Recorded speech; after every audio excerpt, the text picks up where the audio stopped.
Before you leave your husband, what should you do? It's a great question, and one that I'm happy to answer for you as a Virginia-based family law attorney.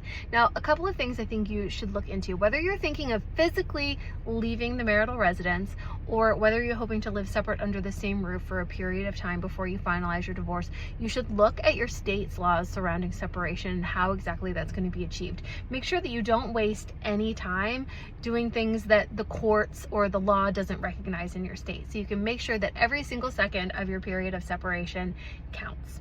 If you are planning on physically leaving the marital residence, you should make sure that you have a plan for the belongings that you're going to take from the home, and make sure that you take, I wouldn't take everything, but take what you need, because once you leave, it's going to be much more difficult to get back in the house if there's something that you forgot. Not to mention potentially unsafe, and we don't ever want to put you in a situation where you're risking your own physical safety. As far as bank accounts and access to the money, technically you're legally entitled to everything in it, but that would be the nuclear option. Probably don't take everything. Remember that possession does not mean ownership. It just means you have control of something.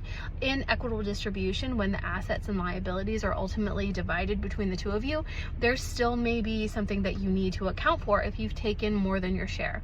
So if you're going to liquidate something, if you're going to take your portion, I probably wouldn't take more than half. But keep in mind that you're going to need to cover your expenses, and you're probably also going to need to have access to at least some money to pay your divorce attorney in the short term. So don't sell yourself short, but don't go completely nuclear.